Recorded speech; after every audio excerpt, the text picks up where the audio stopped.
is the gold standard medication for treatment-resistant schizophrenia. And by treatment-resistant schizophrenia, the guidelines right now, briefly, it is that if a person has failed 2 trials of an antipsychotic for an adequate period of time on an adequate dose, right?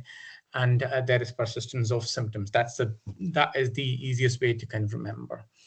Then clozapine is the treatment of choice. Clozapine is not a new medication. It was first introduced in the 1960s and then withdrawn because of a major side effect, which is neutropenia.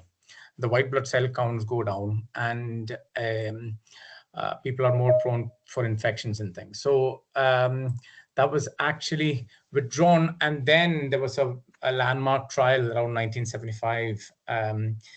And what they found was clozapine was way more effective than people who were treated with chlorpromazine. At that time, that was the gold standard medication for treatment-resistant schizophrenia.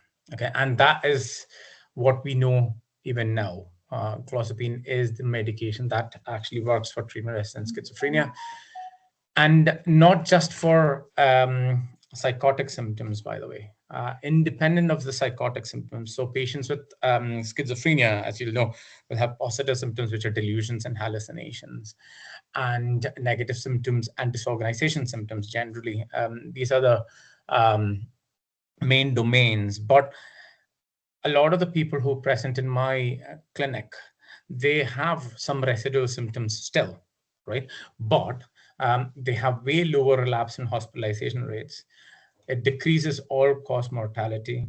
It is highly effective for suicidality and reduces aggression and violence independent of the psychotic symptoms, of antipsychotic effects, by the way, okay? So which means that they might have psychotic symptoms, but they don't, they're less aggressive, and they're not suicidal. And for some symptoms like psychogenic polydipsia, this is the only treatment. So hypogenic polydipsia is where a person drinks more than 7 liters of water a day, and that can lead to a dilution of their blood. The sodium levels can drop and the person can die. So that's quite a serious symptom. The main thing here is that clozapine is most effective when you start it in the first 3 years of the illness onset, or first 3 years of determining treatment resistance. And treatment resistance can be determined within, the first year of starting somebody on an antipsychotic, or not even the first year, 6 to 8 weeks. So if you consider 2 antipsychotic trials of 8 weeks each, in 16 weeks, so around 4 months to 6 months, you can actually say whether this person would fulfill the criteria for treatment resistance or not. So the ideal place for these people to be started on clozapine would be in an early intervention service like Cameo. We know that 25% of the people who present to first episode psychosis actually have treatment-resistant illness, and that's based on meta-analytic findings. So fundamentally, a person comes into the clinic. Out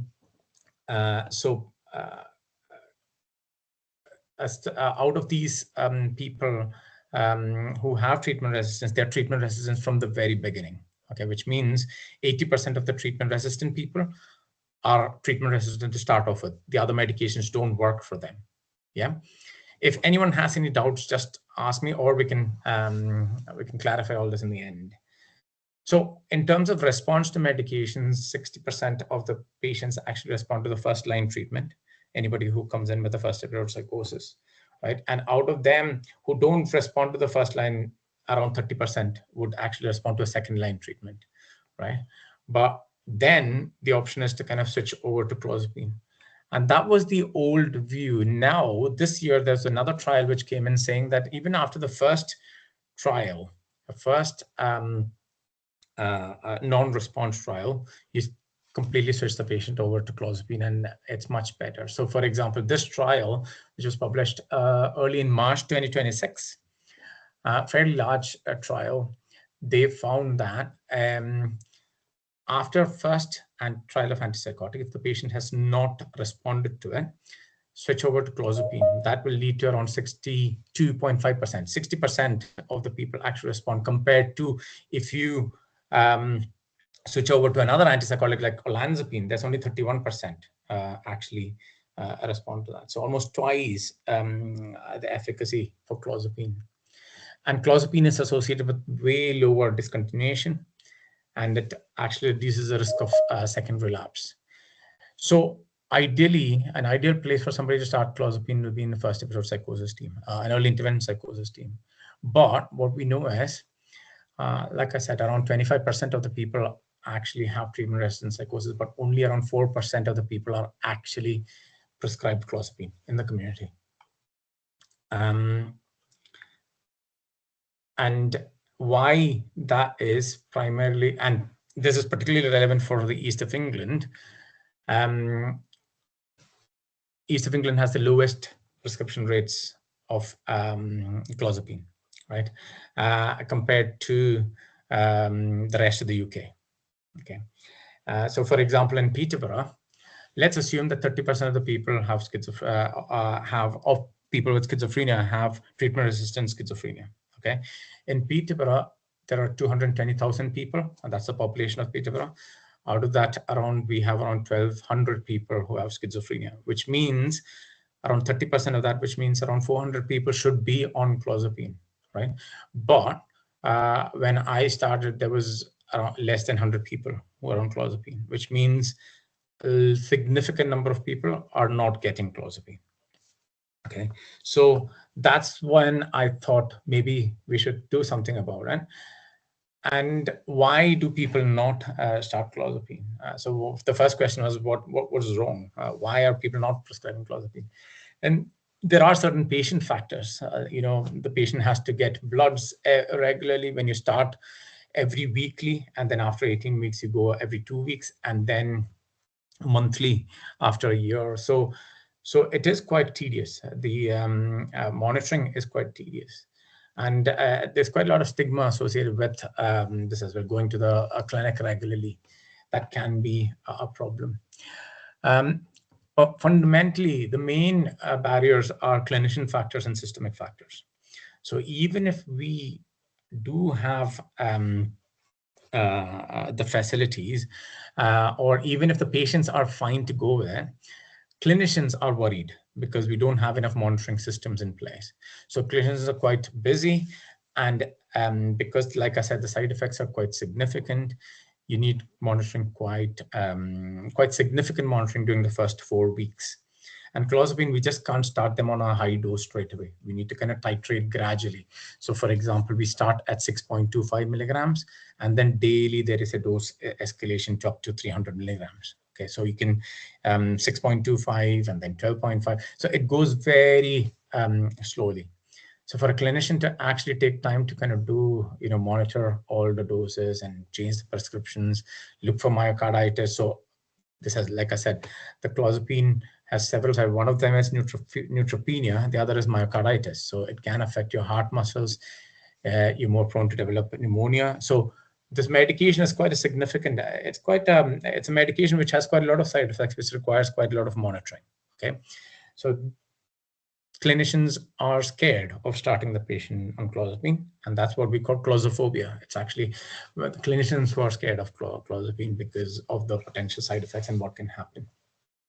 And then systemic factors, because of the intense monitoring burden, practically all patients are admitted. So in Peterborough, at least, there are community protocols for initiation. Okay, the CPFT has a community protocol for initiation, but in Peterborough, at least, everybody who was being started on clozapine was getting admitted to the hospital, which means admission for around 4 weeks. Right. So that's when we thought, let's kind of think about what we can do about this whole thing. Okay, so the other major problem with first episode psychosis is, and then I looked at the number of people who are being started on clozapine, so in the early intervention psychosis team, and it's very, very low, as in from when I remember looking at it around 2 years back, and there were around 3 people on clozapine in early intervention psychosis team. and that's from a caseload of around 200 people, I suspect, or even more, which is very low. You should have 25% of the people should be on clozapine ideally. That's according to meta-analytic data. But a fundamental problem here is there's a last resort mindset. Okay, so in early intervention psychosis teams particularly, and I used to work in one of those teams sometime for around 10 years before I jumped into clozapine. There's a last resort mindset. It's almost as if, oh, the patient is going to be started on clozapine. It's almost like it's a palliative care, or we can't do anything more. That's a last resort, and it almost there's a desperation among clinicians when they think about clozapine, especially within early intervention psychosis teams. So, but as I said, the clozapine is actually quite effective in reducing several things. Not just the psychotic symptoms, but suicide risk and aggression. So it should be actually a treatment, not a palliative care. It's a first-line treatment, actually. And we need to kind of switch from a last resort mindset to an early intervention mindset.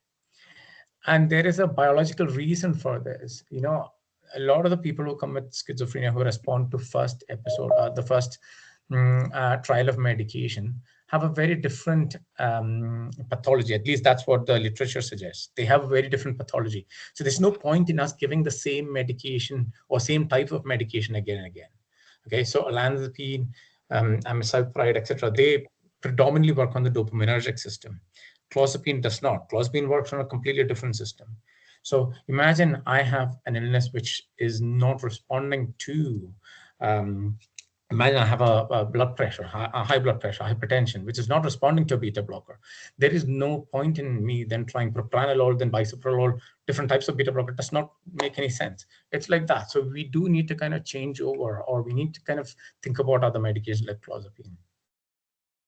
But like I said, the side effects are most common when you start quite on a higher dose or you titrate too fast. Okay, so what happened to me was I saw one of my patients who was admitted with pneumonia had a small monitor which they had attached to the chest. When I saw them at their home, so I did a home visit, they had a small patch on their chest, and I said, "What is that?" So they said, "Oh, that's they're monitoring my vital signs with this." Who's monitoring? Oh, the people at the PCH. Oh, there's something called a virtual ward there. You can actually, so they have a small patch which they attach to the chest, which then links to the patient's phone through Bluetooth. And by Wi-Fi, all the vital signs are kind of related to the virtual ward setup in PCH. And I thought, okay, that's interesting. Why can't we do something like this with clozapine? So I got in touch with the PCH folk, the virtual ward folk, and they said, "Oh, it's interesting because ICB have given us money to start new pathways." So I said, "Okay, can we put in an application for our pathway, as in a clozapine initiation pathway?" And they said, "Yeah, absolutely." And then we put in that, and that was approved by the ICB. And only then I came back to CPFT, by the way. But so I kind of it was completely serendipitous. But then I came back to CPFT, and the managers were really good. It was all the whole setup was kind of arranged pretty quickly within the next 6 months to kind of start this, and so it all happened very well. So we have two teams, one within CPFT and one within NWOFT. NWOFT is the virtual ward team, and CPFT is my team, the clozapine team.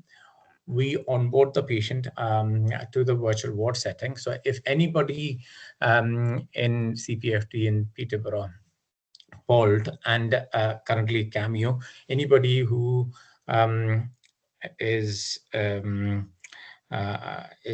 fulfilling the criteria to go on clozapine, they refer the patient to us, and then we kind of decide whether the patient can be monitored or can be started on clozapine within a virtual ward setting.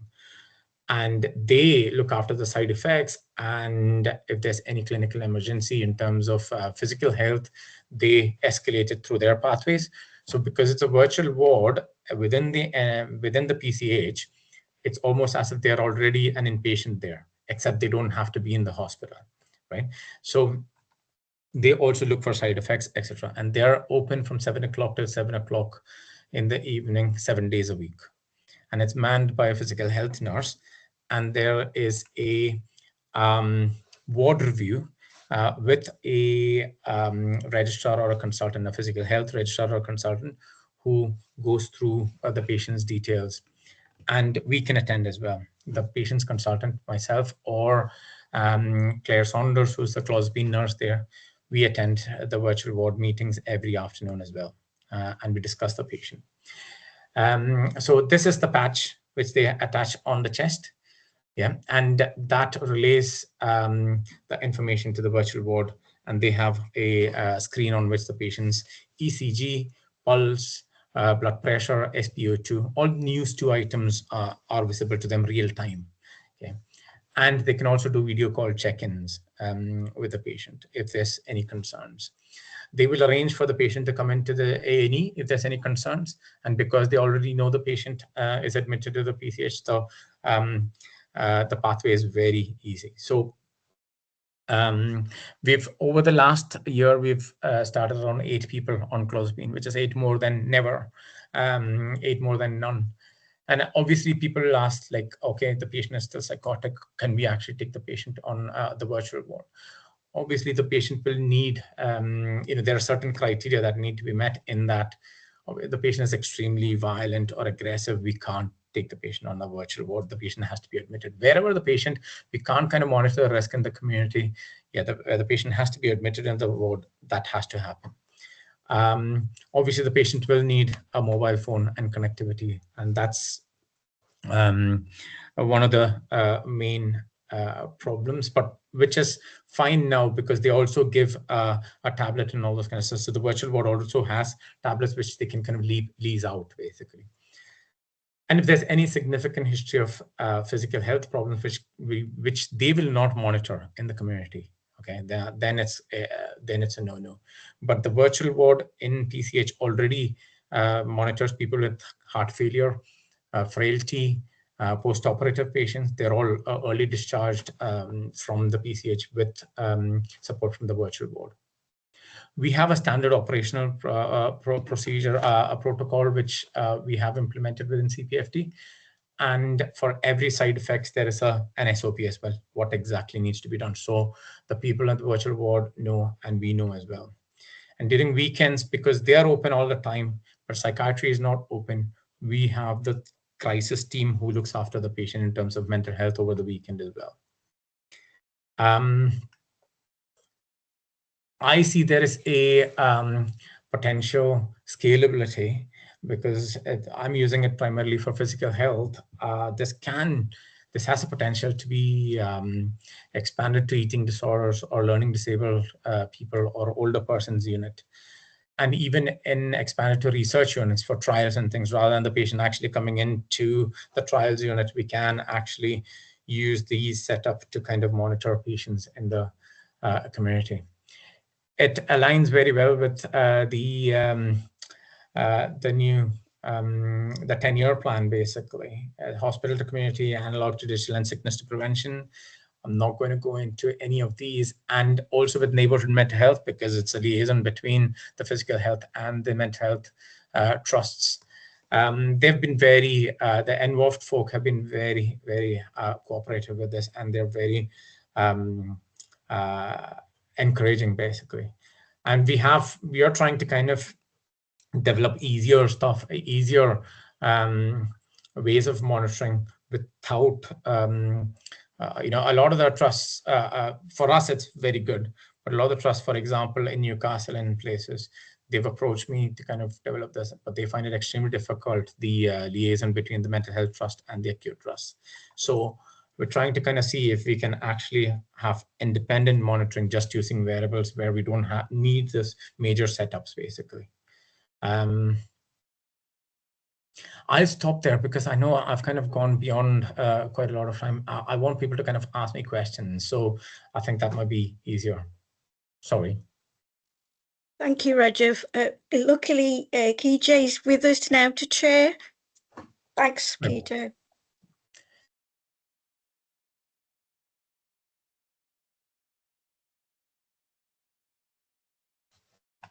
Good morning, everyone. My sincerest apologies for arriving a tad bit late. My network decided to, do a number on me this morning. I'm really sorry. Yeah, going right into it, I would just like to ask if there is anyone that has questions from the wonderful presentation that has been shared with us this morning. I see Claire Taunton. Yeah, thank you very much, Rajiv. I'm one of the governors. Hi. Hi. Thanks very much for the really good presentation. In terms of the sort of cohort of patients that are suitable or have started on these trials, is there any pattern? Young, old, men, women? How within that pattern, are there some that take to it more easily than others? So that's a good question. So to start off with this, because this has never been tried before, this is one of the first. Sorry, I didn't quite catch what you said. Oh. If you speak to, that's better. Yeah. If you Can you hear me? Yeah. Can you hear me? Yeah. Yeah. So Thanks. okay. So to start off with, we started with POLT patients. So the Peterborough Adult Locality Team. That's where we started.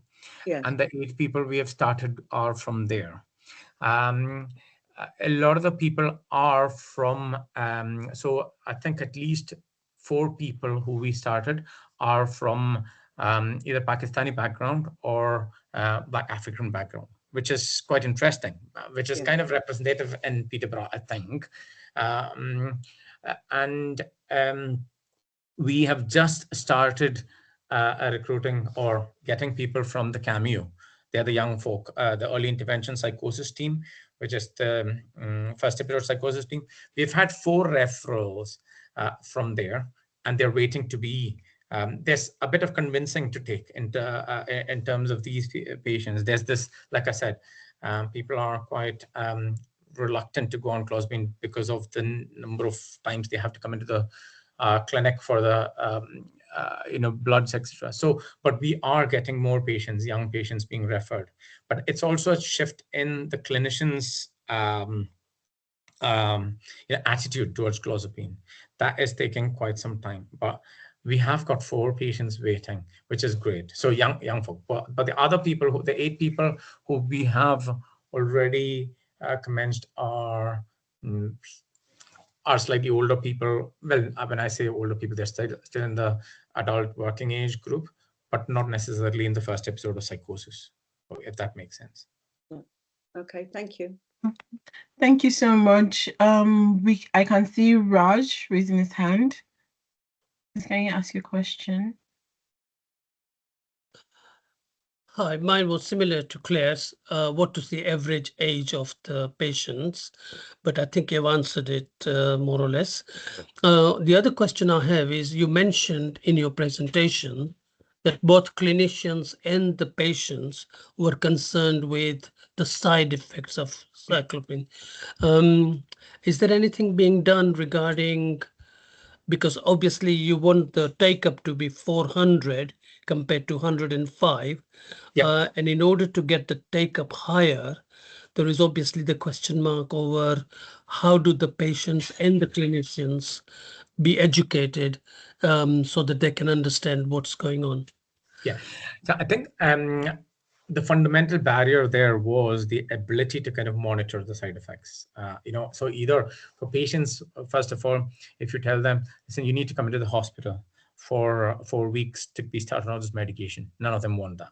So the first thing we say is, okay, there is this virtual ward. You don't need to come into the hospital. You can sit at home. You can just have this, and we can monitor your physical health at home. And they're fantastic with that. They're happy with that. The second thing, with the clinician, from the clinician's point of view, they need a safe way of starting the patient on clozapine, and that's what virtual ward actually does. It is actually quite a safe way. We are monitoring the patient according to the guidelines. So it's not about, the clinicians all know about clozapine. It's about the education about, okay, we have the service with which we can kind of manage this. And now I think there are a lot more, after 1 year of doing this, there are a lot more engaged and they're a lot more confident in referring the patient to us. We've been getting patients from the inpatients as well for early discharge. So for example, the patient is just staying there because they want to be started on clozapine in the ward. And we have managed to kind of get some people out. I think there was at least one patient definitely who we facilitated an early discharge straight to virtual ward, so they don't have to stay in the hospital. So people know about this now. We have been kind of